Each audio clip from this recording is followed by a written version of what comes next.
তো hello guys, ওখানে একটা ছেলে দাঁড়িয়ে আছে। ছেলেটার মানে মন খারাপ হয়ে দেখে বোঝা যাচ্ছে। এই যে ছেলেটা দেখো, মন খারাপ। জিজ্ঞেস করো কি হয়েছে। এই যে, কি হবে, মন খারাপ কেন? হঠাৎ ভালোবাসার নাম মনে পড়ে গেছে, প্রেমিকার নাম।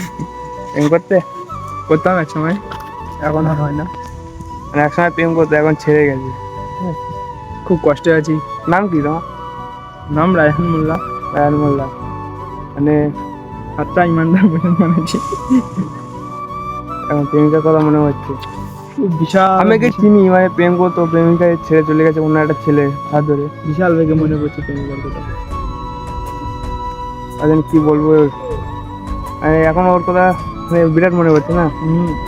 তা প্রেমটা ছেড়ে গেছে কিভাবে? খোদা, তোমরা কেউ যেন প্রেম করো না, ভালোবাসায় করো না, নারীর মায়ায় যে পড়বে সে বুঝতে পারবে। নারীর মায়ায় পড়ো না। প্রেমটা ছেড়ে গেছে কিভাবে? প্রেম ছেড়ে গেছো, কি বলবো। প্রেমে অনেক কাহিনী আছে, অনেক কাহিনীটা বলা যাবে না, তবু অল্প কিছু বলি। বলে না তুমি, পাখি যে সময় বাচ্চা থাকে, পাখি ছোট থেকে মানুষ করি, পাখিরা কি হয়, বড় হয়ে ডানা গজে যায়, ডানা গজে গেলে পাখি উড়ে চলে যায়। সেম আমারটা ওরা হয়ে যায়। আমি ছোট থেকে মানুষ করেছি, পাখি এখন বড় হয়ে পাখি উড়ে চলে যায়। এই হচ্ছে জীবনী।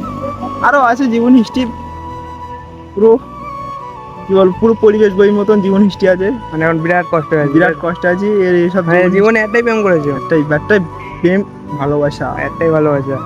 মায়ায় মায়ায়। ঠিক আছে, তা এখন হাই করে দাও একটু।